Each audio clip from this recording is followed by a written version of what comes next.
This video is brought to you by AKSIAS. Hello aspirants, welcome to AKSIAS. ఈరోజు మనం Eenadu the Hindu news paper analysis 5th June 2020 అనేది discuss చేయబోతున్నామండి. అందులో భాగంగా contents అనేది ఒకసారి చూస్తే రైతు హితమే జాతి భద్రత అని చెప్పని అంటున్నారు. ఇక్కడ మనకి గవర్నమెంట్ రీసెంట్ గా మీకు 2 ఆర్డినెన్సెస్ అనేది ఫార్మర్స్ కి సంబంధించినవి పాస్ చేశారండి. అయితే ఆ ఆర్డినెన్సెస్ వల్ల ఫార్మర్ కి ఎటువంటి ఉపయోగం ఉంటుంది, ఎటువంటి ప్రాబ్లమ్స్ అనేది ఫేస్ చేస్తారని ఈ ఆర్టికల్ లో తెలియజేశారు. నెక్స్ట్, భూమాతకు పచ్చలహారం అని చెప్పన్నారు. ఈ ఆర్టికల్లో మనకి world environment day June 5th జరుపుతారు. అయితే దాన్ని పురస్కరించుకొని మీకు ఎన్వైరన్మెంట్ ప్రొటెక్షన్ ఎలా ఉంటుంది, దేని వల్ల ఎఫెక్ట్ అవుతుంది, కాజెస్ ఏంటి, అండ్ మనం ఎటువంటి స్టెప్స్ తీసుకోవాలి ఎన్వైరన్మెంట్ ప్రొటెక్ట్ చేయాలి అనే దాని గురించి ఈ ఆర్టికల్లో తెలియజేశారు. నెక్స్ట్, గవికి భారత్ $15 మిలియన్ సాయం అని చెప్పన్నారు. ఇక్కడ గవి అంటే గ్లోబల్ ఎలియన్స్ వ్యాక్సిన్ ఇమ్యూనైజేషన్ అని చెప్పని గవి అంటారు. అది ఆ ఆర్గనైజేషన్ కి మీకు $15 మిలియన్ సహాయం చేశారు. దానికి సంబంధించిన ఇన్ఫర్మేషన్ ఈ ఆర్టికల్లో తెలియజేయడం అనేది జరిగింది. యాప్స్ తొలగింపు, గూగుల్ స్పష్టత. సో రీసెంట్ గా మీకు చైనీస్ రిమూవల్ యాప్ అని చెప్పని, మిత్రోన్ యాప్ అని చెప్పని రెండింటిని తొలగించడం అనేది జరిగింది. ఎందుకు తొలగించారు, తర్వాత వాటి వల్ల ఎటువంటి ఇంపాక్ట్ ఉంటుంది అనే దాని గురించి ఈ ఆర్టికల్లో తెలియజేశారు. నెక్స్ట్, సాంకేతిక అనుమతులతో లేనివన్నీ కొత్తవే అని చెప్పని మీకు కృష్ణా వాటర్ బోర్డు తెలియజేశారు. చైర్మన్ తెలియజేయడం అనేది జరిగింది. అయితే ఇక్కడ కృష్ణా వాటర్ దగ్గర తెలంగాణ కానీ ఆంధ్రప్రదేశ్ కానీ ఒక సమావేశం జరిగిందండి. So water board, Krishna water board దగ్గర ఒక సమావేశం జరిగింది. దాంట్లోనే మీకు కొన్ని డెసిషన్స్ తీసుకున్నారు. ఆ డెసిషన్స్ అన్నిటి గురించి సంబంధించిన విషయాలు ఈ ఆర్టికల్లో తెలియజేశారు. నెక్స్ట్, రక్షణ బంధం అని చెప్పని ఇంకొక ఆర్టికల్ ఉందండి. సో ఇక్కడ ఇండియా, ఆస్ట్రేలియా మీకు ఒక మీటింగ్, వర్చువల్ కాన్ఫరెన్స్ అనేది జరిగిందండి. వర్చువల్ మీటింగ్ ఇంటర్నెట్ ద్వారా అక్కడ కొన్ని ఒప్పందాలు అనేది చేసుకున్నారు. అలాగే రక్షణ రంగానికి సంబంధించి మీకు చాలా వరకు కూడా ఒప్పందం చేసుకున్నట్టు తెలుస్తుంది. నెక్స్ట్, జిఎస్టీ పరిహార విడుదల అని చెప్పంటున్నారు. జిఎస్టీ కాంపెన్సేషన్ అనేది మీకు రీసెంట్ గా రిలీజ్ చేయడం అనేది జరిగిందండి. సో దానికి సంబంధించిన వివరాలు ఈ ఆర్టికల్లో మెన్షన్ చేశారు. నెక్స్ట్, దేశవ్యాప్తంగా 750 ఆర్ 750 పుల్ మరణం అని చెప్పనంటున్నారు. ఇక్కడ మనకి NTCA, national tiger conservation authority అనే ఆర్గనైజేషన్ మన ఇండియాలోని టైగర్స్ ఎన్ని ఉన్నాయి, అవి వేటి వల్ల చనిపోతున్నాయి అనే దాని గురించి రీజన్స్ అనేది ఈ ఆర్టికల్లో తెలియజేయడం అనేది జరిగింది. మాఫీ కాదు, వాయిదా మాత్రమే అని చెప్పని RBI తెలియజేశారు. సుప్రీంకోర్టులో ఒక కేసు వేశారండి. మొరటోరియం అంటే మీనింగ్ ఏంటి అనే దాని గురించి RBI ఈ పర్టికులర్ ఆర్టికల్లో తెలియజేస్తున్నారు. దానికి సంబంధించిన ఇన్ఫర్మేషన్ ఇక్కడ మెన్షన్ చేశారు. Next, bad loans to rise sharply అని చెప్పని ICRA అనే సంస్థ మనకి తెలియజేశారు. సో ఒకవేళ బ్యాడ్ లోన్స్ అనేది NPS అనేవి ఇంక్రీజ్ అయితే ఎటువంటి ఇంపాక్ట్ ఉంటుంది అనే దాని గురించి ఈ ఆర్టికల్లో తెలియజేశారు. Next, no action against employers for not paying wages, supreme court. So recent గా ఒక కేసులోని మీకు ఎంప్లాయర్స్ కూడా సుప్రీంకోర్టులో ఏమని తెలియజేశారంటే, కరస్పాండింగ్ వేజెస్ ఎవరికైతే ఎంప్లాయీస్ కి పే చేయలేకపోతున్నారో అది వాళ్ళ మీద యాక్షన్ అనేది తీసుకోకూడదు అని చెప్పని సుప్రీంకోర్టు తెలియజేయడం అనేది జరిగింది. Next, bringing PM cares fund under RTI says play. So PM care fund అనేది RTI లోకి రాదు అని చెప్పని PMO ఆఫీస్ తెలియజేశారు. సో అయితే మీకు ఒక కోర్టులో ఒక కేసు వేశారు. ఈ PM కేర్ ఫండ్ అనేది RTI లోకి తీసుకురావాలి అని చెప్పని దానికి సంబంధించిన ఇన్ఫర్మేషన్ ఈ ఆర్టికల్లో తెలియజేశారు. Centre launches internship programme for 25,000 graduates. So interns ఎవరైతే గ్రాడ్యుయేషన్ కంప్లీట్ చేసి ఉంటారో వాళ్ళందరికీ కూడా 25,000 గ్రాడ్యుయేట్స్ కి ఇంటర్న్షిప్ ప్రోగ్రామ్ అనేది స్టార్ట్ చేయడం అనేది జరుగుతుంది అని చెప్పని తెలియజేశారు. Next, small drop in the joblessness అని చెప్పన్నారు. 2018-19 గాను మీకు PLFS సర్వే ప్రకారంగా కరస్పాండింగ్ అన్ఎంప్లాయ్మెంట్ రేట్ అనేది కొంచెం తగ్గింది అని చెప్పని తెలియజేశారు. నెక్స్ట్, ఫస్ట్ ఆర్టికల్ వచ్చి రైతు హితమే జాతి భద్రత అని చెప్పని అంటున్నారు. సో ఇక్కడ మనకి రీసెంట్ గా గవర్నమెంట్ 2 ఆర్డినెన్సెస్ అనేది ఇష్యూ చేశారండి. 2 ఆర్డినెన్సెస్. సో దానికి సంబంధించిన వివరాలు అనేవి ఈ ఆర్టికల్లో తెలియజేశారు. ఆ 2 ఆర్డినెన్సెస్ ఏంటి, దాని వల్ల ఎటువంటి ఉపయోగాలు ఉంటాయి అనే దాని గురించి ఒకసారి డిస్కస్ చేద్దాము. సో ఫస్ట్ ఆర్డినెన్స్ వచ్చి మనకి prime farmer produce trade commerce అని చెప్పన్నారు. ప్రమోషన్ అండ్ ఫెసిలిటేషన్ ఆర్డినెన్స్ 2020 అన్నారు. సో ఇది ఎందుకు తీసుకురావాల్సి వచ్చింది అని అంటే, ఆల్రెడీ మనకి APMC యాక్ట్ అని చెప్పని ఒక యాక్ట్ ఉంది. దాని ద్వారా ఫార్మర్ చాలా రెస్ట్రిక్షన్స్ కి గురవుతున్నారు అన్న ఉద్దేశంతో మీకు ఈ పర్టికులర్ ఆర్డినెన్స్ అనేది ఇష్యూ చేశాము అని చెప్పని తెలియజేశారు. అండ్ ఫార్మర్ అందరికీ కూడా ఎక్కడైతే మీకు APMC యాక్ట్ లోని రిజిస్టర్డ్ లైసెన్సెస్ ఉంటారో వాళ్ళకే మీకు అమ్ముకునే హక్కు అనేది ఇస్తున్నారు. సో ఆ హక్కు అనేది కొంతమందికే రావడం అనేది జరుగుతుంది. చాలా వరకు కూడా అడ్డంకులు అనేవి వస్తున్నాయి, బ్యారియర్స్ అనేవి ఉంటున్నాయి. So free flow of agriculture produce అనేది జరగట్లేదు అన్న ఉద్దేశంతో మీకు ఈ ఆర్డినెన్స్ తీసుకొస్తున్నాము అని చెప్పని సెంట్రల్ గవర్నమెంట్ తెలియజేశారు.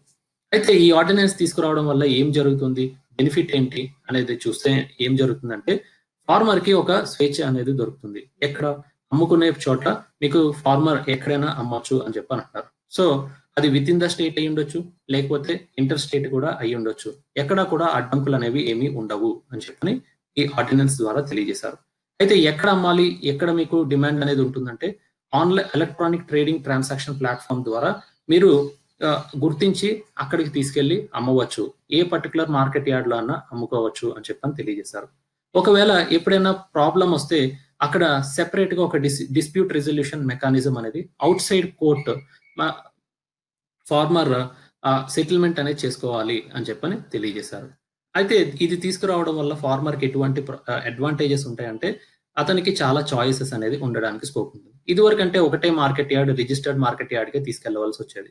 ఇప్పుడు అలా కాకుండా ఫార్మర్ కి నచ్చిన ప్రైసెస్ కి, నచ్చిన పర్సన్ కి అమ్ముకోవడానికి వీలవుతుంది అని చెప్పని తెలియజేశారు.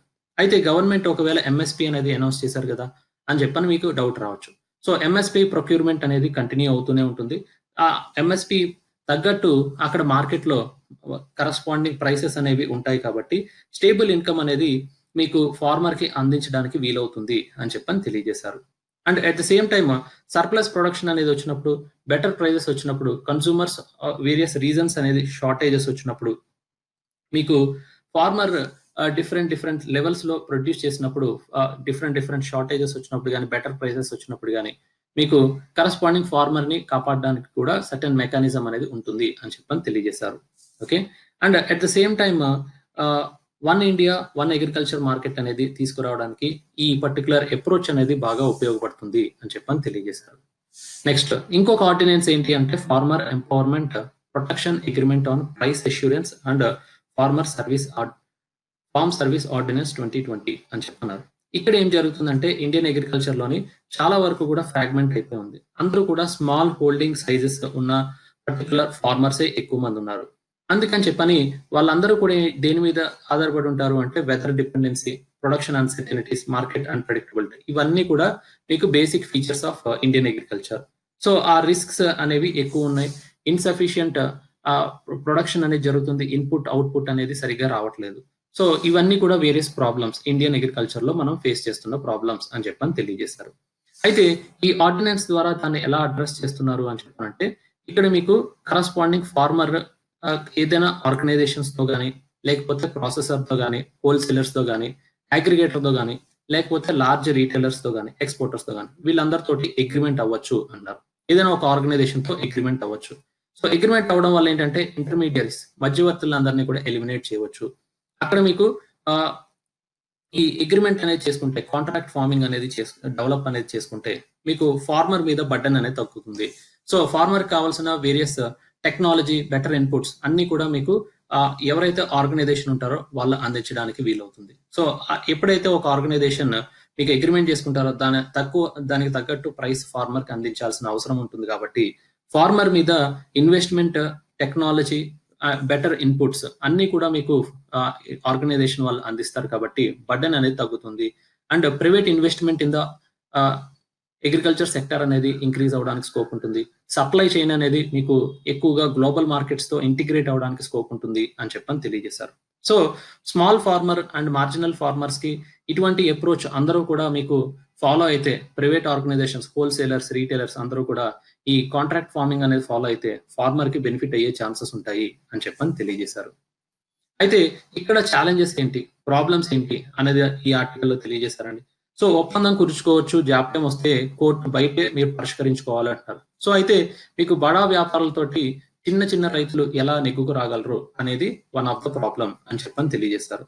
అలాగే దేశంలో ఏకరకం పంటకు ఎంత గిరాకీ ఉంటుందో అలా ఆరా తీసి అనువైన చోట అమ్ముకునే వెసులుబాటు 2-3 ఎకరాల రైతుకు ఎక్కడ ఉంటుంది అని చెప్పమంటారు. ఎందుకంటే మనకి ఫార్మర్ మార్కెట్ యార్డ్ కి తీసుకెళ్లడం వరకే మీకు చాలా వరకు ప్రాబ్లం అన్నట్టు. సో అలాంటిది మీకు ఇంకొక మార్కెట్ యార్డ్‌కి తీసుకెళ్ళి అమ్ముకోవడం అనేది చాలా తక్కువ ఉంటుంది. అక్కడ మళ్ళీ మధ్యలో మధ్యవర్తులు ఎక్కువగా కీ రోల్ ప్లే చేసే ఛాన్సెస్ ఉంటాయి అని చెప్పని తెలియజేశారు. ఎందుకంటే మీకు లార్జ్ రిటైలర్స్ కూడా మీకు ఫార్మర్ దగ్గరకు వచ్చి కాంట్రాక్ట్ చేసుకొని వెళ్ళే పరిస్థితి అనేది అంతగా ఉండకపోవచ్చు అని చెప్పని తెలియజేశారు. ఆల్రెడీ గవర్నమెంట్ ఈనామ్ అనే విధానం, ఈనామ్ అనే పాలసీ అనేది తీసుకొచ్చారు. అది దేశవ్యాప్తంగా మీకు అమలు చేస్తున్నారు. దాంట్లోని 82% స్మాల్ అండ్ మార్జినల్ ఫార్మర్స్, సన్నకారు అండ్ చిన్నకారు రైతులు ఉన్నారు. సో అలాంటి వాళ్ళందరికీ ఎంతవరకు లబ్ధి పొందగలిగారనేది మనం అసెస్మెంట్ చేసి తర్వాత ఇలాంటి ఆర్డినెన్సెస్ అనేది కరెక్ట్ గా అమలు చేస్తే బాగుంటుంది అని చెప్పని తెలియజేశారు. నెక్స్ట్, అలాగే మనకి ఈ మధ్య కాలంలో చూస్తే ఏంటంటే ఇండియా లాంటి కంట్రీలోని చాలా వరకు కూడా మనకి అగ్రికల్చర్ ల్యాండ్ అనేది ఉంది. సో అమెరికా తర్వాత మనకే ఎక్కువగా అగ్రికల్చర్ ల్యాండ్ అనేది ఉంది. సో అమెరికా తర్వాత మనకే అగ్రికల్చర్ ల్యాండ్ ఎక్కువ ఉంది. అయితే ఈ అగ్రికల్చర్ ల్యాండ్ అనేది కరెక్ట్ గా ఉపయోగించుకుంటే మనకు కావాల్సిన ఫుడ్ ప్రొడక్షన్ అనేది చేయొచ్చు, ఫుడ్ సెక్యూరిటీ అనేది సాధించవచ్చు. అయితే ఫర్ ఎగ్జాంపుల్ చైనా తోటి కంపేర్ చేస్తే ఇప్పుడున్న పరిస్థితుల్లోని చైనా కంటే కూడా మనకి అగ్రికల్చర్ ల్యాండ్ ఎక్కువ ఉన్నప్పటికీ కూడా మనం ఎక్కువగా కరెక్ట్ గా పండించలేకపోతున్నాం. ఎందుకు అంటే ల్యాండ్ మ్యాపింగ్ లాంటివి లేవు. సో మన ఇండియాలోని ల్యాండ్ మ్యాపింగ్ అనేది కరెక్ట్ గా చేస్తే ఇండియాలోని మనం అగ్రికల్చర్ ప్రొడక్షన్ అనేది చాలా వరకు చేయవచ్చు అండ్ అకార్డింగ్లీ ఫుడ్ సెక్యూరిటీ అనేది సాధించవచ్చు అంటారు. సో ఫార్మర్ కూడా చాలా ప్రాబ్లమ్స్ అనేది ఫేస్ చేస్తున్నారు. ఆ ప్రాబ్లమ్స్ అన్నిటిని ఓవర్కమ్ చేయడానికి ఈ ల్యాండ్ మ్యాపింగ్ అనేది చాలా వరకు కూడా ఉపయోగపడుతుంది. And at the same time various farmers అందరికీ కూడా ఒక ప్రణాళిక తోటి అందరికీ కూడా కేంద్ర ప్రభుత్వం, రాష్ట్ర ప్రభుత్వం అన్ని కూడా కరెక్ట్ గా పాలసీ అనేది తీసుకొచ్చి ఎంఎస్ స్వామినాథన్ చెప్పినట్టు పాలసీ మెజర్స్ అనేది తీసుకొస్తే దెన్ ఆ ఫార్మర్ కి, స్మాల్ ఫార్మర్ కి, మార్జినల్ ఫార్మర్ కి చాలా ఉపయోగపడుతుంది అని చెప్పని ఈ ఆర్టికల్లో తెలియజేశారు. నెక్స్ట్, భూమాతకు పచ్చల హారం అని చెప్పనంటున్నారు. సో రీసెంట్ గా మీకు వరల్డ్ ఎన్వైరన్మెంట్ డే అనేది మీకు June 5th జరుపుతారండి. సో ఆ ఎన్వైరన్మెంట్ డేని పురస్కరించుకుంటూ మీకు ఈ ఆర్టికల్ అనేది అందించడం అనేది జరిగింది. సో ఈ మధ్య కాలంలోని చాలా వరకు కూడా ఈ ఎన్వైరన్మెంట్ అనేది చాలా వరకు దెబ్బతింటుంది అని చెప్పనంటున్నారు. చాలా వరకు ప్రాబ్లమ్స్ వస్తున్నాయి అని చెప్పనంటున్నారు. భూమి, గాలి, నీరు, ఆకాశం అన్ని కూడా స్వేచ్ఛగా ఉండాలి. సహజ వనరులు అనేవి ఉంటేనే కరెక్ట్ గా పీపుల్ అనే వాళ్ళకి హెల్త్ కండిషన్స్ అనేవి కరెక్ట్ గా ఉండడానికి స్కోప్ ఉంటుంది అని చెప్పని తెలియజేశారు. అయితే ఈ మధ్య కాలంలో ఎన్వైరన్మెంట్ అనేది పొల్యూషన్ జరుగుతుంది. ఇందువల్ల పొల్యూషన్ జరుగుతుంది అంటే ఒకటి ఇండస్ట్రియల్ రెవల్యూషన్ అని చెప్పన్నారు, పారిశ్రామిక విప్లవం అన్నారు, అడవుల నరికివేత, డిఫారెస్టేషన్ అన్నారు, వనరులు విధ్వంసం చేయడం కానీ, మితిమీరిన ప్లాస్టిక్ యూజ్ చేయడం కానీ, రసాయనాలు ఎక్కువగా ఉపయోగించడం కానీ, లేకపోతే పెరుగుతున్న జనాభా, రెట్టింపు అవుతున్న వాహనాల సంఖ్య, పట్టణీకరణ, పారిశ్రామిక విస్తరణ. సో ఇవన్నీ కూడా ఏంటంటే ఎన్వైరన్మెంట్ పొల్యూషన్ అనేది కాజ్ అవుతున్నాయి అని చెప్పి ఈ ఆర్టికల్ తెలియజేశారు. అయితే దాని యొక్క పర్యవసానాలు ఎలా ఉంటాయి అని చెప్పానంటే మీకు నీరు కాలుష్యం అవుతుంది, భూమి కాలుష్యం అవుతుంది అని చెప్పని తెలియజేశారు. ఎందుకంటే మీకు ఎప్పుడైనా కెమికల్ ఫెర్టిలైజర్స్ లాంటివి ఉపయోగించినప్పుడు ఈ భూమి అనేది చాలా వరకు కూడా సాయిల్ ఫెర్టిలిటీ అనేది, భూసారం అనేది తగ్గిపోతుంది అని చెప్పని తెలియజేశారు. దానివల్ల ఏమవుతుంది, మీకు ప్రొడక్షన్ తక్కువైపోతుంది, ఫుడ్ సెక్యూరిటీ ప్రాబ్లం అనేది వస్తుంది అని చెప్పని తెలియజేశారు. అలాగే గాలి, నిప్పు, చివరికి నింగి కూడా కాలుష్యం కేంద్రమైంది అని చెప్పని తెలియజేశారు. సో ఈ మధ్య కాలంలో వెహికల్స్ అనేవి, పాపులేషన్ అనేది పెరిగిపోవడం కారణంగా మీకు చాలా వరకు కూడా ఎయిర్ పొల్యూషన్ పెరిగిపోయింది. దానివల్ల చాలా పర్యవసానాలు, డిసీజెస్ అనేవి వస్తున్నాయి, రోగాలు అనేవి వస్తున్నాయి అని చెప్పని తెలియజేశారు. నెక్స్ట్, సానంగానే ఉష్ణోగ్రతలు పెరుగుతున్నాయి. ఓకే, సో అంటే ఏంటి, టెంపరేచర్ కండిషన్స్ అనేవి బాగా పెరిగిపోతున్నాయి అని చెప్పని తెలియజేశారు. ఓకే, దీన్నే మీకు చాలా ఆర్గనైజేషన్స్, యుఎన్ఎఫ్సిసి లాంటి యునైటెడ్ నేషన్స్ లెవెల్లో ఉండే ఆర్గనైజేషన్స్ కూడా ఈ క్లైమేట్ చేంజ్ వల్ల వస్తున్న పర్యవసానాలన్నింటి గురించి కూడా చాలా రిపోర్ట్స్ అనేది అందించడం అనేది జరిగింది. సో ఆ రిపోర్ట్స్ లో ఏంటంటే స్మాల్ కంట్రీస్, ఐలాండ్స్ ఏవైతే ఉన్నాయో టెంపరేచర్ కండిషన్స్ ఎక్కువ అవడం వల్ల నీటి మట్టం పెరిగిపోయి అక్కడ ఉండే పీపుల్ అందరూ కూడా డిస్ప్లేస్ అయిపోయే ఛాన్సెస్ వస్తున్నాయి. చిన్న చిన్న దీవులన్నీ కూడా కనుమరుగైపోయే ఛాన్సెస్ ఉన్నాయి అని చెప్పని తెలియజేశారు. అలాగే ఋతుపవనాలు కూడా సకాలంలో రావట్లేదు, వానలు అనేవి సకాలంలో రావట్లేదు. అయితే ఇప్పుడు ఇండియా కంట్రీ అయితే మాన్సూన్ మీద చాలా మంది డిపెండ్ అయి ఉంటారు. అగ్రికల్చర్ మీద డైరెక్ట్ గా, ఇండైరెక్ట్ గా చూసుకుంటే మీకు 60% ఆఫ్ ద పీపుల్ డిపెండ్ అయ్యారు. అయితే అటువంటి ఋతుపవనాలు, మాన్సూన్ అనేది కరెక్ట్ గా రాకపోతే, ఇన్ టైంలో రాకపోతే ఎఫెక్ట్ అయ్యేది ఎవరు అంటే మీకు స్మాల్ అండ్ మార్జినల్ ఫార్మర్స్ ఎక్కువగా ఎఫెక్ట్ అవుతారు. అగ్రికల్చర్ మీద డిపెండ్ అయిన పీపుల్ బాగా ఎఫెక్ట్ అవుతారు. సో అది కానీ నిజంగా ఎఫెక్ట్ అయితే ఏమవుతుందంటే మీకు పావర్టీ అనేది పెరుగుతుంది, ఫుడ్ అనేది దొరకక చాలా మంది చనిపోయే ఛాన్సెస్ ఉంటాయి అని చెప్పని తెలియజేశారు. ఎందుకంటే మన ఇండియాలోని యాజ్ పర్ టెండూల్కర్ కమిటీ ప్రకారంగా తీసుకుంటే 21.9% of the people below poverty line లో ఉన్నారు. అట్లీస్ట్ 2 మీల్ అనేది కూడా దొరకట్లేదు. అలాంటప్పుడు ఈ కరువు అనేది వచ్చిందంటే, పవర్టీ అనేది వస్తే దెన్ అక్కడ ఆకలి చావులు జరిగే ఛాన్సెస్ ఉంటాయి అని చెప్పని తెలియజేశారు. అండ్ శుద్ధమైన నీరు దొరకడం కూడా లేదు అని చెప్పన్నారు. సో ఫర్ ఎగ్జాంపుల్ తీసుకుంటే వాటర్ పొల్యూషన్ అనేది పెరిగిపోతుంది. గంగా లాంటి రివర్ లోని మీకు ఎక్కడ చూసినా పొల్యూటెడ్ వాటర్ అని చెప్పని తెలుస్తుంది. అవి ఎక్కడి నుంచి వస్తున్నాయంటే ఇండస్ట్రీస్ రిలీజ్ చేసిన కెమికల్స్ అన్ని కూడా రివర్స్ లో కలిసిపోవడం కారణంగా వాటర్ పొల్యూషన్ అనేది రావడం జరుగుతుంది. అలాగే మీకు ఇవన్నీ ఎక్కడికక్కడికి పొల్యూషన్ అనేది రావడం వల్ల జీవ వైవిధ్యం అంటే ఏంటంటే బయోడైవర్సిటీ అనేది కూడా తగ్గుతుంది అని చెప్పని తెలియజేశారు. సో ఇవన్నీ కూడా ఏంటంటే ఇంపాక్ట్. సో ఏ విధంగా పొల్యూషన్ వల్ల ఎన్వైరన్మెంట్ ఇంపాక్ట్ అవుతుంది అన్న దాని గురించి ఇవన్నీ కూడా వేరియస్ ఎగ్జాంపుల్స్. సో వాతావరణంలో పరిమాణాలకు కారణం మానవ చర్యలే అని చెప్పని తెలియజేస్తున్నారు.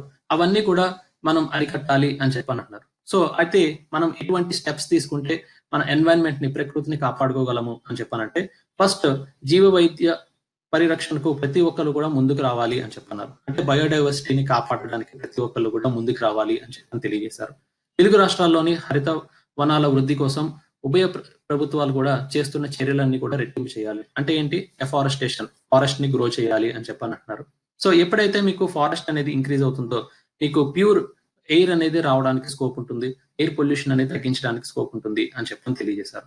అండ్ ప్రతి చోట కూడా వాటర్ హార్వెస్టింగ్ అనేది చేసి మనం వాటర్ ని స్టోర్ చేసుకోవాలి, గ్రౌండ్ వాటర్ అనే దాన్ని ఇంక్రీజ్ చేసుకోవాలి, వాటర్ పొల్యూషన్ అనేది తగ్గించాలి అని చెప్పని అంటున్నారు. And most of the time ఏంటంటే ఎయిర్ పొల్యూషన్ తగ్గించడానికి ప్రతి ఒక్కరు కూడా పార్టిసిపేట్ చేయాలి అని చెప్పని అంటున్నారు. అండ్ అగ్రికల్చర్ లో కూడా చాలా వరకు కూడా ఆర్గానిక్ ఫార్మింగ్ అనేది తీసుకొస్తే కెమికల్ ఫెర్టిలైజర్స్ అనేది తగ్గించడానికి స్కోప్ ఉంటుంది అని చెప్పని తెలియజేశారు. అండ్ సాయిల్ ఫెర్టిలిటీ అనేది ఇంక్రీజ్ చేసి అట్ ద సేమ్ టైమ్ మీకు బెటర్ అగ్రికల్చర్ క్రాప్స్ అనేది ప్రొడ్యూస్ చేయడానికి వీలవుతుంది అని చెప్పని తెలియజేశారు.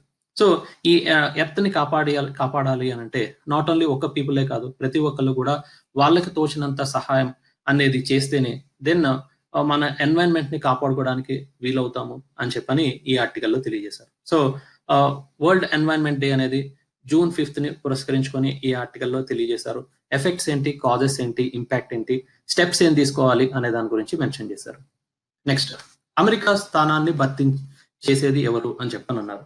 సో ఇక్కడ మనకి ఏమంటారంటే, మీకు రీసెంట్ గా యుఎస్ఏ అనేది వేరియస్ ఆర్గనైజేషన్స్ లోంచి బయటికి రావడం అనేది జరిగింది. కొత్తగా ఏ ఆర్గనైజేషన్స్ ని బయటకు వచ్చారంటే WHO నుంచి బయటికి రావడం అనేది జరిగింది.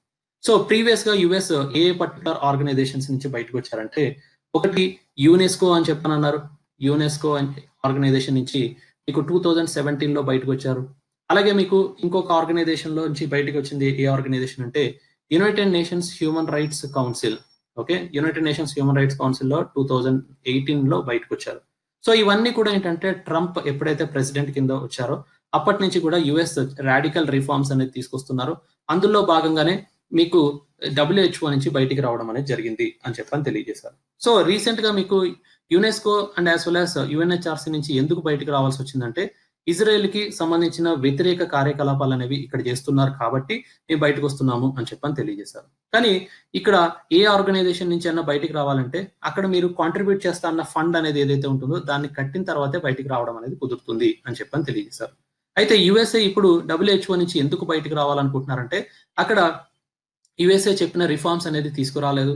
అండ్ చైనా కరోనా ఎఫెక్ట్ అనేది ఎప్పుడైతే కరోనా చైనాలో వచ్చిందో అక్కడ వచ్చినట్టు సర్టెన్ ఇన్ఫర్మేషన్ అనేది సకాలంలో ఇవ్వకపోవడం వల్ల ఆల్మోస్ట్ 180 కంట్రీస్ ఇప్పుడున్న పరిస్థితుల్లో ఎఫెక్ట్ అయ్యాయి. కాబట్టి అది ప్రకటించండి అని చెప్పని ఫస్ట్ యుఎస్ఏ వాళ్ళు WHO కి తెలియచేయగా వాళ్ళు జాప్యం అనేది చేశారు. డిలే చేయడం వల్ల యుఎస్ఏ బయటకు వచ్చాము అని చెప్పని తెలియజేశారు.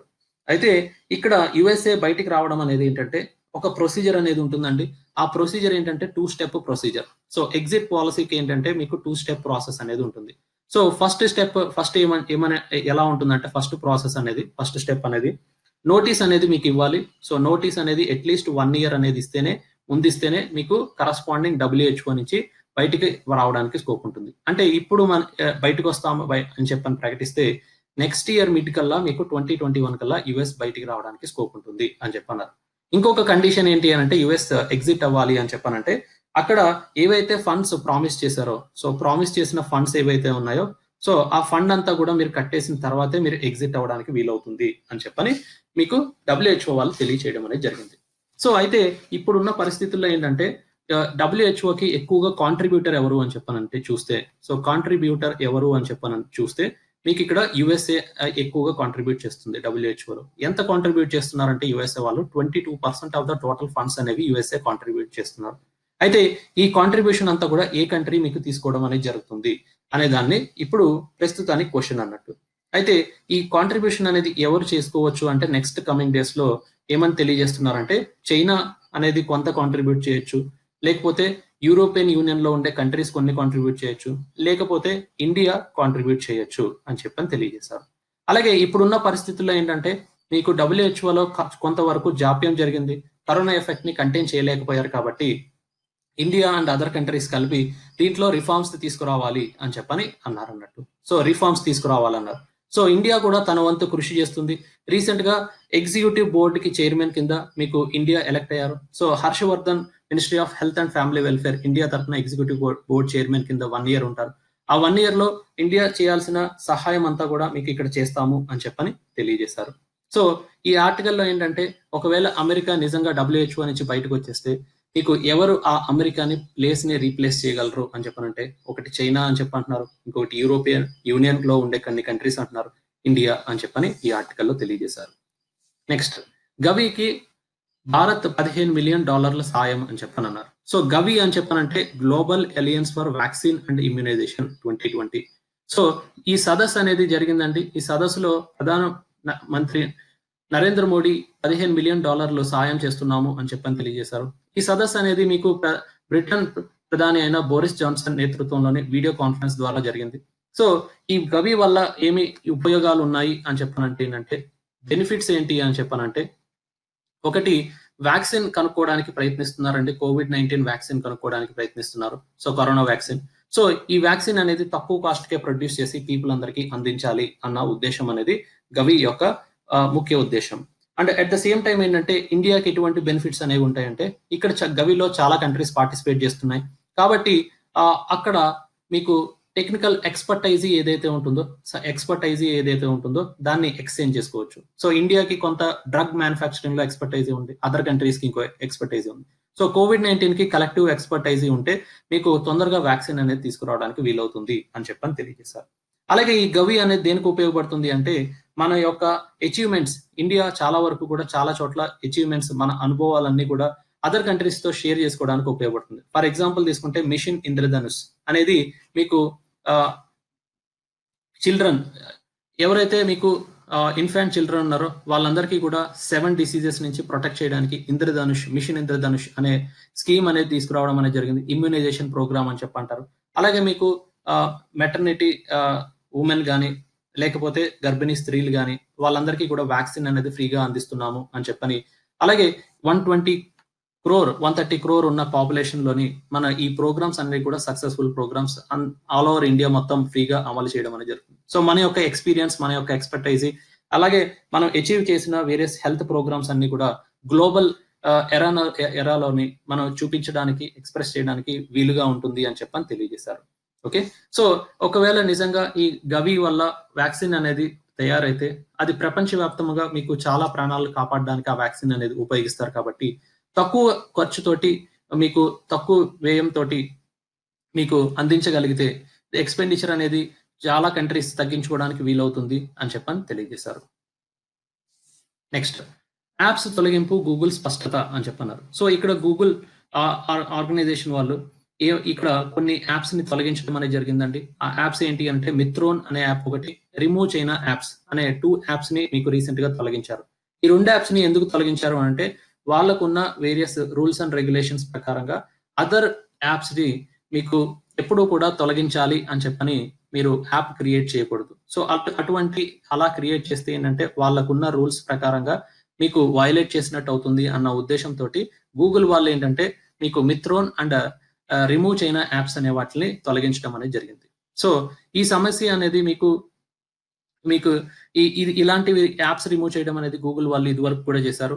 ఇప్పుడు ఏంటంటే సంస్థ విధానాలు ఉల్లంఘన జరుగుతుంది కాబట్టి ఆ కారణంగా మీకు ఈ 2 యాప్స్‌ని ప్లే స్టోర్ నుంచి తొలగించాము అని చెప్పని తెలియజేశారు. సమస్యలను పరిష్కరించడం కోసం డెవలపర్ పేరుతో పనిచేసే ప్రతి ప్రక్రియ మా సంస్థకు ఉంది అని చెప్పని గూగుల్ వాళ్ళు తెలియజేయడం అనేది జరిగింది. దానికి సంబంధించిన మార్గదర్శకాలు అన్నీ కూడా ఈ సమస్యల్ని పరిష్కరించడానికి ఉపయోగిస్తాము అని చెప్పని తెలియజేశారు.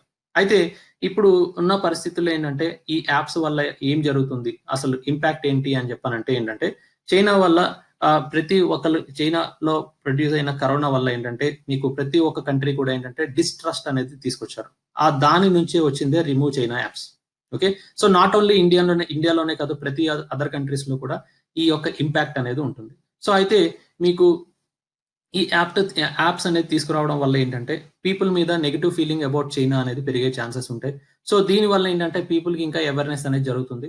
సో అయితే ఇప్పటికిప్పుడు మనం చైనా యాప్స్ అన్ని కూడా డిలీట్ చేయడం అనేది డిఫికల్ట్ కాదు కాబట్టి స్లోగా చైనా యొక్క డిపెండెన్సీని తగ్గించుకుంటే బాగుంటుంది అని చెప్పని చాలా మంది వ్యక్తం చేయడం అనేది జరిగింది. నెక్స్ట్, సాంకేతిక అనుమతులు లేనివన్నీ కొత్తవే అని చెప్పని మీకు తెలియజేశారు. ఎవరు తెలియజేశారు అని అంటే మీకు చైర్మన్ కృష్ణా నది యాజమాన్య బోర్డ్. ఓకే, కృష్ణా నది యాజమాన్య బోర్డ్ చైర్మన్ పరమేశ్వరం తెలియజేశారు. అయితే ఇక్కడ రీసెంట్ గా మీకు కృష్ణా నది మీద వేరియస్ ప్రాజెక్ట్స్ కన్స్ట్రక్షన్ చేస్తున్నందుకు ఏపీకి తెలంగాణకి కొన్ని పరస్పర విభేదాలు అనేవి వచ్చాయి కాబట్టి ఒక మీటింగ్ అనేది జరిపారు. దాంట్లో కొన్ని డెసిషన్స్ అనేది తీసుకున్నారు. సో అయితే అక్కడ మీకు ఈ యాజమాన్య బోర్డు, కృష్ణా నది యాజమాన్య బోర్డు ఏమన్నారంటే ప్రతి రాష్ట్రానికి అంటే Telangana and as well as Andhra Pradesh కి డీటెయిల్ ప్రాజెక్ట్ రిపోర్ట్ అనేది మీరు సమర్పించండి అని చెప్పన్నారు. ఆ రిపోర్ట్ అనేది మీకు జల్ శక్తి మంత్రికి అందిస్తాము. ఆ తర్వాత మీకు అపెక్స్ కౌన్సిల్ అనుమతితోటి మీకు వేరియస్ ప్రాజెక్ట్స్ అనేది ఎక్కడెక్కడ స్టార్ట్ చేయాలి, అమలు చేయాలి, ఏదైనా ప్రాబ్లమ్స్ ఉంటే అడ్రస్ చేయడం అనేది జరుగుతుంది అని చెప్పని ఆదేశాలు ఇవ్వడం అనేది జరిగింది. అయితే మీకు ఇక్కడ ఆంధ్రప్రదేశ్ వాదన ఏంటి, తెలంగాణ వాదన ఏంటి అనే దాని గురించి ఒకసారి చూస్తే తెలంగాణ చాలా వరకు కూడా కొత్తగా వేరియస్ ప్రాజెక్ట్స్ అనేది అమలు చేస్తున్నారు. అవి ఏపీ రీఆర్గనైజేషన్ యాక్ట్ లో లేవు. అండ్ అవి కరస్పాండింగ్ ప్రాజెక్ట్స్ అనేవి వేరియస్ ప్రాజెక్ట్స్ ఏవైతే కన్స్ట్రక్షన్ చేస్తున్నారో అవన్నీ కూడా కేటాయింపుల పరిధిలో లేని అవన్నీ కూడా మీకు చేస్తున్నారు, ప్రాజెక్ట్స్ కన్స్ట్రక్షన్ చేస్తున్నారు అని చెప్పని తెలియజేశారు. ఓకే, అలాగే మీకు తెలంగాణ వాళ్ళు ఏమంటున్నారంటే మేము కొత్తగా ఇప్పుడు తీసుకొచ్చినవన్నీ ఏమీ కావు, ఇదివరకు ఉన్నవే మేము దాన్ని అమలు చేస్తున్నాము అని చెప్పని మీకు తెలియచేయడం అనేది జరిగింది. ఆల్రెడీ మేము చాలా వరకు 1200 crores మేము వేచించాము. ప్రధాని ప్రసంగంలో కూడా ఈ ప్రాజెక్ట్స్ గురించి తీసుకురావడం అనేది జరిగింది అని చెప్పని తెలియజేశారు. And at the same time 2 రాష్ట్రాలు కూడా కృష్ణా బోర్డు ఆదేశం ఇచ్చారు. ఏమని ఆదేశం ఇచ్చారంటే ఈ ఇయర్ కూడా మీకు 66:34% రేషియోలోనే నీటి వినియోగం అనేది కృష్ణా నది నుంచి వచ్చే నీటి వినియోగం అనేది ఉంటుంది అని చెప్పని తెలియజేశారు. అయితే ఇక్కడ మీకు ఇంకా కొంచెం డీటెయిల్డ్ గా వెళ్తే ఏంటంటే 2014 కు ముందు ఏవైతే చట్టపరమైన వేరియస్ ప్రాజెక్ట్స్ కన్స్ట్రక్షన్ చేస్తామో ఆ పరంగానే ఆ ప్రాజెక్ట్సే మేము టేకప్ చేస్తాం తప్పితే ఏం ప్రాజెక్ట్స్ టేకప్ చేయలేదని ఏపీ అంటున్నారు. అలాగే మీకు తెలంగాణ ఏమంటున్నారంటే మేము ఆల్రెడీ ఉన్న ప్రాజెక్ట్సే మేము కూడా కన్స్ట్రక్షన్ చేస్తున్నాము అని చెప్పని తెలంగాణ తెలియజేశారు. అయితే ఏపీ వాదన ఏంటంటే ఇక్కడ మీకు ప్రాజెక్ట్ రీడిజైన్ చేయడం వల్ల ఏమవుతుందంటే సామర్థ్యం అనేది పెరుగుతుంది, దానివల్ల మీకు నీటి వినియోగం అనేది చేంజ్ అవుతుంది అని చెప్పని కౌంటర్ చేయడం అనేది జరిగింది. అలాగే కొత్తగా ఏదైనా ప్రాజెక్ట్ చేపట్టాలి అని చెప్పనంటే ఖచ్చితంగా బోర్డు యొక్క పర్మిషన్ అనేది తీసుకోవాలి, అపెక్స్ కౌన్సిల్ యొక్క పర్మిషన్ తీసుకోవాలి అని చెప్పని తెలియజేశారు. అలాగే ఇక్కడ మనకి తెలంగాణ వాదన ఏంటంటే మీకు ఇక్కడ 3 డైమెన్షన్స్ అనేది ఇచ్చారండి. సో నాగార్జున సాగర్, శ్రీశైలంలోని జలాశయాల్లో క్యారీ ఓవర్ నీటిని సంబంధించి ముందు నీటి సంవత్సరం కేటాయింపులను పరిగణించి తీసుకోవాలి అని చెప్పి తెలంగాణ అంటున్నారు. అయితే ఏపీ ఏమంటున్నారంటే ఏ పర్టికులర్ ఇయర్ ఆ పర్టికులర్ లెక్కలు అయిపోతాయి, మీకు ఆ ఇయర్ వచ్చిన వాటర్ ని తీసుకొని మనం డిస్ట్రిబ్యూషన్ అనేది చేయాలి తప్పితే మీకు ఎక్స్ట్రాగా లాస్ట్ ఇయర్ ది తీసుకోవడం అనేది కరెక్ట్ కాదు అని చెప్పని ఏపీ వాదన ఉంది. అలాగే తెలంగాణ వాదన ఇంకొకటి ఏంటి అంటే పట్టిసీమ ద్వారా ప్రకాశం బ్యారేజ్ కి మీకు 80 TMC వాటర్ అనేది వస్తున్నాయి కాబట్టి తెలంగాణకి 45 TMC వాటర్ ఇవ్వాలి అని చెప్పని మీకు తెలియజేశారు. ఏపీ ఏమంటున్నారంటే అది ట్రిబ్యునల్ నిర్ణయం తీసుకోవాలి, అప్పుడే దాని గురించి వాదన వద్దు అని చెప్పని తెలియజేశారు. ఇంకొకటి ప్రాబ్లం ఏంటి అని ఇంకొక డిమాండ్ ఏంటంటే తెలంగాణది మాకు 299 TMC వాటర్ అనేది అందిస్తున్నారు, అయితే అది 389 TMCకి ఇవ్వాలి అని చెప్పని డిమాండ్ చేస్తున్నారు.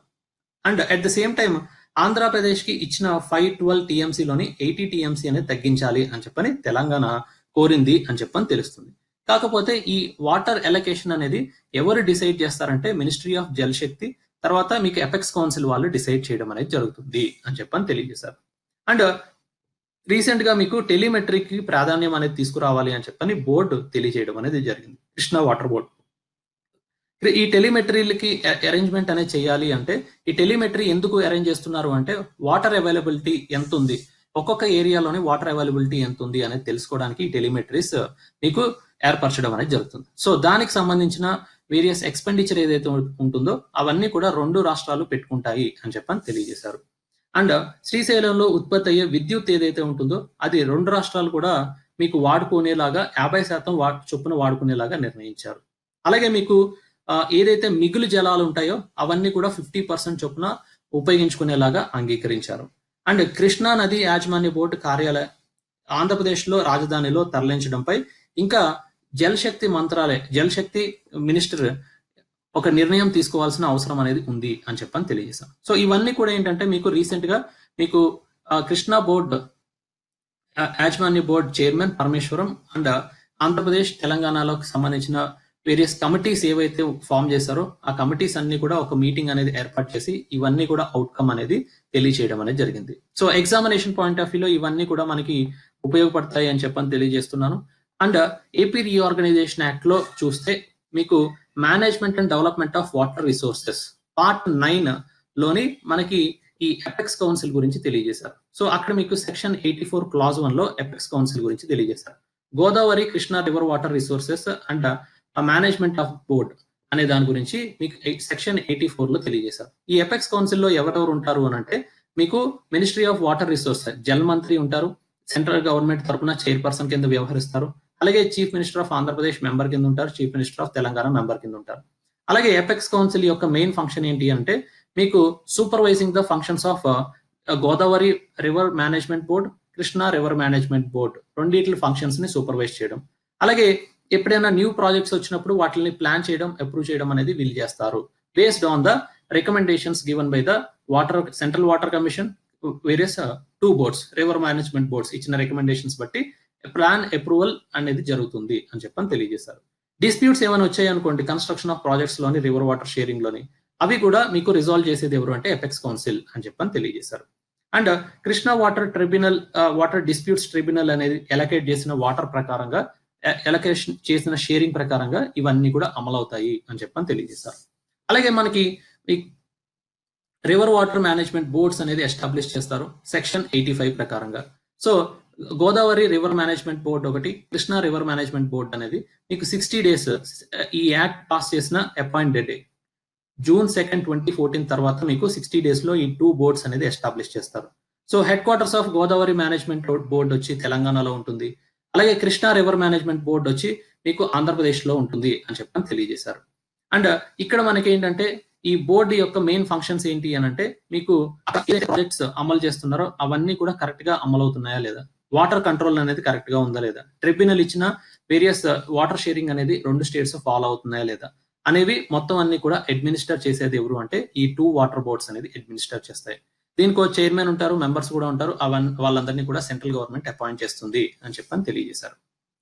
నెక్స్ట్ రక్షణ బంధం అని చెప్పన్నారు. సో రీసెంట్ గా మీకు ఇండియా, ఆస్ట్రేలియా మీకు చాలా వరకు ఒప్పందాలు అనేవి చేసుకున్నాయండి. సో ఇరు దేశాలు కూడా మీకు వర్చువల్ కాన్ఫరెన్స్ ద్వారా ఒక సదస్సు అనేది జరిగింది. అందులో సైనిక స్థావరాలు పరస్పరం ప్రతిపాదన ఉపయోగించుకునేందుకు భారత్, ఆస్ట్రేలియాలు కీలక ఒప్పందంపై సంతకాలు చేశాయని చెప్పని తెలియజేశారు. అండ్ అదొకటే కాదంటే మీకు రీసెంట్ గా మీకు మల్లబార్ ఎక్సర్సైజ్ అనేది చేస్తారు. ఆ మల్లబార్ ఎక్సర్సైజ్ లో కూడా ఆస్ట్రేలియాని ఇంక్లూడ్ చేయాలి అని చెప్పని ఇండియా భావిస్తున్నారు. And at the same time ఏంటంటే మీకు సైన్స్ అండ్ టెక్నాలజీ తరఫున, లేకపోతే ఎకానమీ, లేకపోతే డిఫెన్స్, నేవీ, ఇటువంటి న్యూక్లియర్, ఇటువంటి ఏరియాస్ అన్నిటిలో కూడా పరస్పరం సహకరించుకోవాలి, డెవలప్ అవ్వాలి ఇద్దరు కూడా అని చెప్పని అనుకున్నారు. అయితే ఇక్కడ మీకు ఈ వర్చువల్ కాన్ఫరెన్స్ ద్వారా ఏమని తెలియజేశారంటే భారత్ లోని మీకు ఆల్రెడీ ఇండియా, ఆస్ట్రేలియా మధ్యన మీకు పన్నుల నివారణ ఒప్పందం, ఓకే, డబుల్ ట్యాక్స్ అవాయిడెన్స్ అనేది ఒప్పందం ఉంది. అట్ ద సేమ్ టైమ్ దాన్ని కొంచెం ముందుకు తీసుకెళ్తూ సిఈసిఏ కాంప్రహెన్సివ్ ఎకనామిక్ పార్ట్నర్షిప్ ని రెండు కూడా ఒప్పందం అనేది కుదుర్చుకోవాలి అని చెప్పని అక్కడ డిస్కషన్స్ అనేవి జరిగాయండి. ఒప్పందం కుదిరితే దెన్ నెక్స్ట్ కమింగ్ ఇయర్స్ నుంచి ట్రేడ్ అనేది ఇంక్రీజ్ అయ్యే ఛాన్సెస్ ఉంటాయి అని చెప్పని తెలియజేశారు. And at the same time UN security కౌన్సిల్‌లోని పర్మనెంట్ సభ్యత్వం అంటే ఏంటంటే పర్మనెంట్ మెంబర్‌షిప్ అనేది రావాలి అన్న ఉద్దేశంతో డిస్కస్ చేశారు.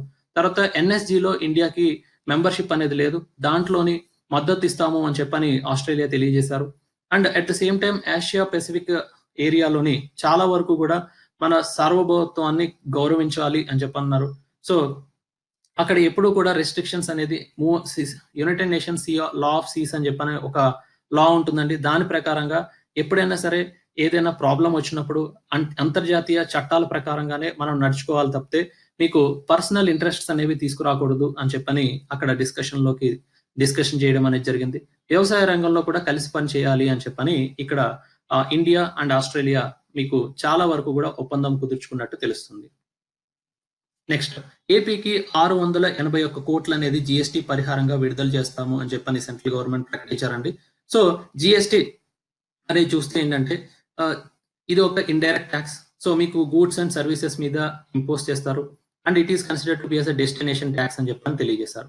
ఓకే, సో ఇప్పటి వరకు మనకి జిఎస్టీ అనేది ఎన్ని రేట్స్ ఉన్నాయంటే 5, 12, 18 అండ్ 28% రేట్స్ లోని 4 స్లాబ్స్ ద్వారా మీకు జిఎస్టీ అమలు చేయడం అనేది జరుగుతుంది. అండ్ ఇవి దేనికి వర్తించదు అంటే petroleum, alcohol, tobacco and stamp డ్యూటీకి వర్తించదు on real estate. Okay, so వీటికి వర్తించట్లేదు. అండ్ ఏదైతే గూడ్స్ ఉన్నాయో వాటన్నిటికీ కూడా 5, 12, 18, 28% రేట్స్ ప్రకారంగా మీకు జిఎస్టీ అనేది అమలు చేస్తున్నారు ఆల్ ఓవర్ ఇండియా. సో అయితే ఎక్కువగా గూడ్స్ ఐటమ్స్ దేంట్లో ఉన్నాయంటే జీరో జిఎస్టీ. ఓకే, జీరో జిఎస్టీలో ఎక్కువగా ఐటమ్స్ ఉన్నాయని చెప్పని తెలియజేశారు. అయితే ఇక్కడ మన ఆర్టికల్లో ఏమని తెలియజేస్తున్నారంటే ప్రతి స్టేట్ కి కూడా కొంత జిఎస్టీ కాంపెన్సేషన్ అనేది ఇవ్వడం జరుగుతుంది. కాంపెన్సేషన్ సెస్ అనేది మీకు అమలు చేశారు. సో ఈ జిఎస్టీ కాంపెన్సేషన్ అనేది 5 years 2022 వరకు కూడా ఇవ్వడం అనేది జరుగుతుంది.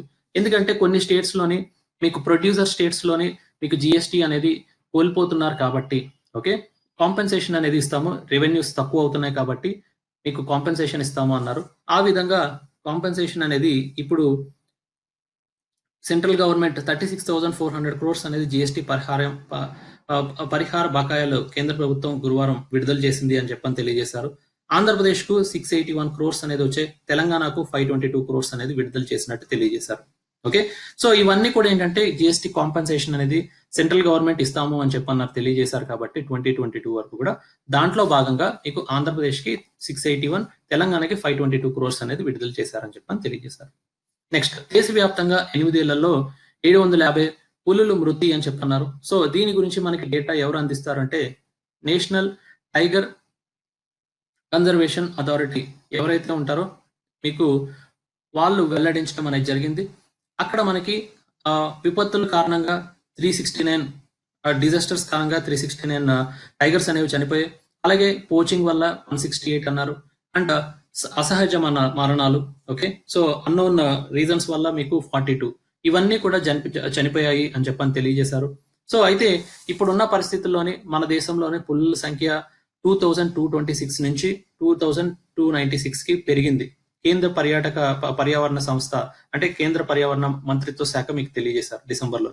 అయితే ఈ పర్టికులర్ ఎన్టీసీఏ ఏదైతే ఆర్గనైజేషన్ ఉందో వాళ్ళు చాలా వరకు కూడా పులులు చనిపోతున్నాయి అని చెప్పని మీకు ఒక రిపోర్ట్ ఈ మధ్యన రిలీజ్ చేశారు. అయితే ఈ పుల్ యొక్క హ్యాబిటాట్ అనేది డిస్ట్రాక్ట్ అవడం కారణంగా అట్ ద సేమ్ టైం ఏంటంటే పోచింగ్ అనేది వన్ ఆఫ్ ద రీజన్ అని చెప్పన్నారు, డిఫారెస్టేషన్ అనేది వన్ ఆఫ్ ద రీజన్ అన్నారు. ఇవన్నిటి వల్ల మీకు పుల్లు అనేవి చాలా వరకు చనిపోతున్నాయి అని చెప్పని తెలియజేశారు ఆ రిపోర్ట్లో. ఏపీ తెలంగాణలో అయితే మీకు 7 టైగర్స్ అనేవి చనిపోయాయి, తెలంగాణలోని 5 టైగర్స్ చనిపోయాయి అని చెప్పని తెలియజేశారు.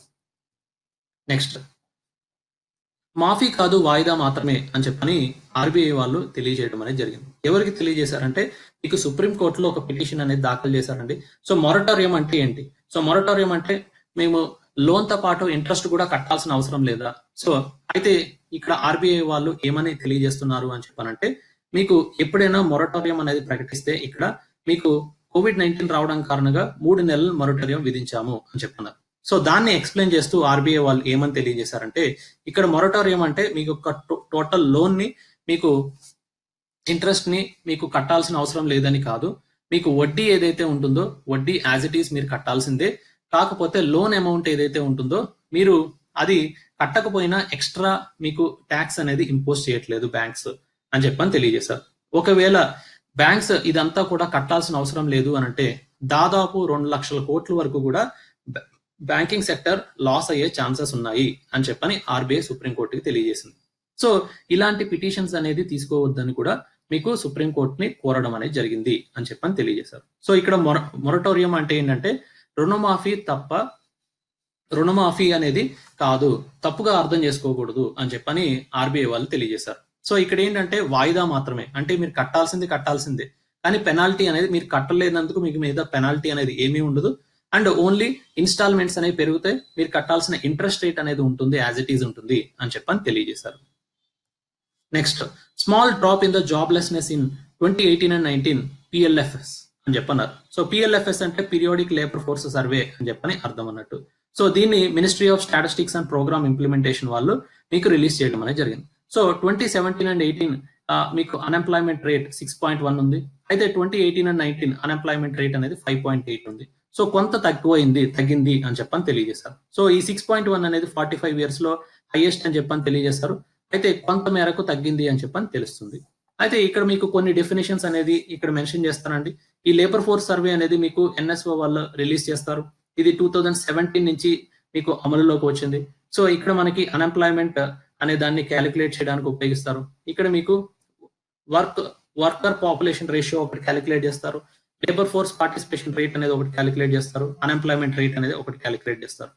అయితే ఇక్కడ మీకు కరస్పాండింగ్ డేటా కలెక్షన్ అనేది కరెంట్ వీక్లీ స్టేటస్ అనేది రిఫరెన్స్ కింద తీసుకున్నారు. అలాగే యూజువల్ స్టేటస్ అనేది రిఫరెన్స్ కింద తీసుకొని మీకు క్యాలిక్యులేట్ చేయడం అనేది జరిగింది. వర్కర్స్ పార్టిసిపేషన్ రేషియో అంటే మీకు percentage of persons in the labour work force in the population అని అర్థం. అలాగే వర్కర్ పాపులేషన్ రేషియో అంటే percentage of employed persons in the population అని చెప్పని అర్థం. అన్ఎంప్లాయ్మెంట్ రేట్ అంటే percentage of persons unemployed among the persons in the labour force అని చెప్పని అర్థం. సో అక్కడ మీకు తీసుకుంటే మీకు లేబర్ ఫోర్స్ పార్టిసిపేషన్ రేట్ అనేది మీకు ఎంత ఉంది అని అంటే 5.8%. అలాగే మీకు ఇక్కడ అదర్ డీటెయిల్స్ అనేది కూడా ఇచ్చారు. అర్బన్, రూరల్, అర్బన్, టోటల్ మొత్తం అంతా ఇచ్చారు. మేల్ ఫీమేల్ రేట్ అనేది కూడా ఇచ్చారు. సో ఆ డీటెయిల్స్ అనేది ఇక్కడ మీరు చూడవచ్చు. Okay, so examination point of వ్యూలో ఈ టేబుల్ అనేది మీకు చాలా వరకు హెల్ప్ఫుల్ గా ఉంటుంది. కరెంట్లీ అయితే మీకు టోటల్ గా అన్ఎంప్లాయ్మెంట్ రేట్ అనేది ఒకప్పుడు 2017-18 కంటే మీకు 2018-19 కి కొంచెం తక్కువైంది అని చెప్పని తెలియజేశారు. Next, bringing PM care fund under RTI says play. So మీకు ఢిల్లీ హైకోర్టు దగ్గర ఒక పిటిషన్ అనేది ఫైల్ చేశారండి. సో ఏంటి ఆ పిటిషన్ అని చెప్పాలంటే రీసెంట్ గా PMO ఆఫీస్ వాళ్ళు PM కేర్ ఫండ్ అనేది మీకు RTI లోకి రాదు అని చెప్పని తెలియజేశారు. సో అది కరెక్ట్ కాదు అని చెప్పన్న ఉద్దేశంతో మీకు PAL అనేది హైకోర్టు ఢిల్లీలో ఫైల్ చేయడం అనేది జరిగింది. సో ఈ PM కేర్ ఫండ్ ఎందుకు సెటప్ చేశారు? COVID-19 టైం పీరియడ్ లో మీకు చాలా ఎమర్జెన్సీ కండిషన్ వచ్చినప్పుడు ఫైనాన్షియల్ గా సహకారం అందించడానికి PM కేర్ ఫండ్ అనేది తీసుకురావడం అనేది జరిగింది. సో అటువంటిప్పుడు ఇది RTI లోకి ఎందుకు రాకూడదు, పబ్లిక్ అథారిటీలో డెఫినేషన్ లోకి ఎందుకు రాకూడదు అని చెప్పని క్వశ్చన్ చేస్తూ మీకు ఢిల్లీ హైకోర్టులో ఒక కేసు అనేది ఫైల్ చేయడం అనేది జరిగింది. Next, bad loans to rise sharply అని చెప్పన్నారు. PSBs stare at 6th year loss ICRA. So ICRA అనే సంస్థ మీకు ఈ మధ్య కాలంలోని NPS అనేవి ఎక్కువైపోయాయి అని చెప్పనన్నారు. ఎంత ఎక్కువయ్యాయి అంటే 11.3 to 11.6% రైజ్ అయ్యాయి అని చెప్పని తెలియజేశారు. ఓకే, బై మార్చ్ 2021 కల్లా మీకు రైజ్ అయ్యే ఛాన్సెస్ ఉన్నాయి అని చెప్పంటున్నారు. సో ఇలాగే రైజ్ అయితే ఏమవుతుందంటే బ్యాంక్స్ యొక్క అసెట్ క్వాలిటీ అనేది తక్కువైపోతుంది. And at the same time banks అనే వాటికి ఎక్కువగా లోన్ ఇవ్వడానికి కూడా మీకు ఇక్కడ NPS వల్ల కుదరకపోవచ్చు అని చెప్పని తెలియజేశారు. సో ఈ పర్టికులర్ NPS అనేది తగ్గించాలి అని అంటే మీకు ఆల్మోస్ట్ క్యాపిటల్ ఇన్ఫ్యూషన్ అనేది 82,000 crores అనేది అవసరం పడుతుంది అని చెప్పని ఈ సంస్థ తెలియజేయడం అనేది జరిగింది. Next, no action against the employees for not paying the wages అని చెప్పని తెలియజేశారు. సో రీసెంట్ గా మీకు March 29 లో మినిస్ట్రీ ఆఫ్ హోమ్ అఫైర్స్ వాళ్ళు మీకు ఎంప్లాయీస్ ఎవరైతే ఉంటారో వాళ్ళందరికీ కూడా మీకు మనీ ఇవ్వండి, శాలరీ ఇవ్వండి అని చెప్పని తెలియజేశారు. సో దాన్ని కంపెల్ కింద చేయకూడదు. ఎంప్లాయీస్ ఎవరైనా సరే మీకు శాలరీ పే చేయకపోతే వాళ్ళని ఏమీ చేయకూడదు అని చెప్పని సుప్రీంకోర్టు తెలియజేయడం అనేది జరిగింది. This video is brought to you by AKSIAS.